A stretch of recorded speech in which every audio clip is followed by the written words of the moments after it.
بسم الله الرحمن الرحيم.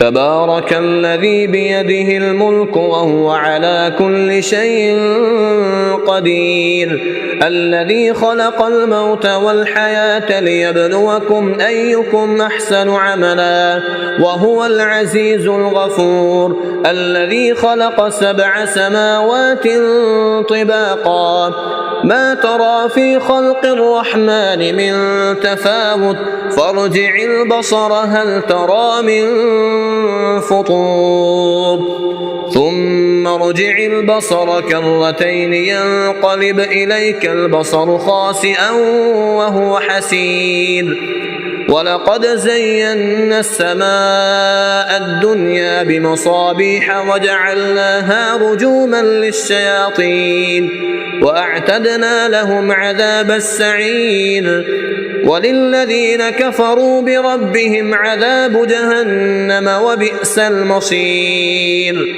إذا ألقوا فيها سمعوا لها شهيقا وهي تفور تكاد تميز من الغيظ، كلما ألقي فيها فوج سألهم خزنتها ألم يأتكم نذير، قالوا بلى قد جاءنا نذير، فكذبنا وقلنا ما نزل الله من شيء إن أنتم إلا في ضلال كبير، وقالوا لو كنا نسمع أو نعقل ما كنا في أصحاب السعير، فاعترفوا بذنبهم فسحقا لأصحاب السعير. إن الذين يخشون ربهم بالغيب لهم مغفرة وأجر كبير، وأسروا قولكم أو اجهروا به إنه عليم بذات الصدور، ألا يعلم من خلق وهو اللطيف الخبير. هو الذي جعل لكم الأرض ذلولا فامشوا في مناكبها وكلوا من رزقه وإليه النشور. أأمنتم من في السماء أن يخسف بكم الأرض فإذا هي تمور، أم أمنتم من في السماء أن يرسل عليكم حاصبا، فستعلمون كيف نذير. ولقد كذب الذين من قبلهم فكيف كان نكير.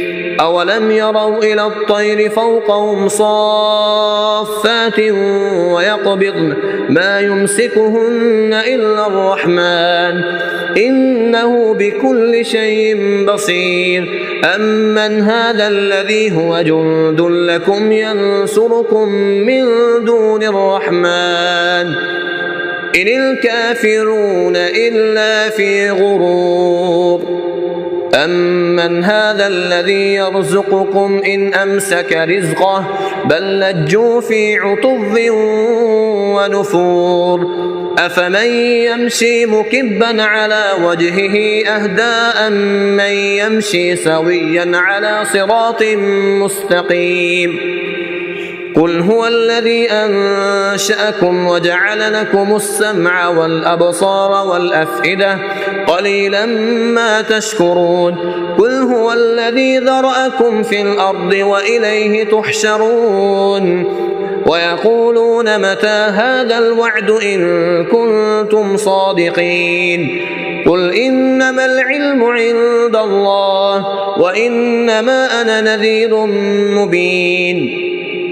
فلما رأوه زلفة سيئت وجوه الذين كفروا وقيل هذا الذي كنتم به تدعون. قل أرأيتم إن أهلكني الله ومن معي أو رحمنا فمن يجير الكافرين من عذاب أليم. قل هو الرحمن آمنا به وعليه توكلنا فستعلمون من هو في ضلال مبين. قل أرأيتم إن أصبح ماؤكم غورا فمن يأتيكم بماء معين.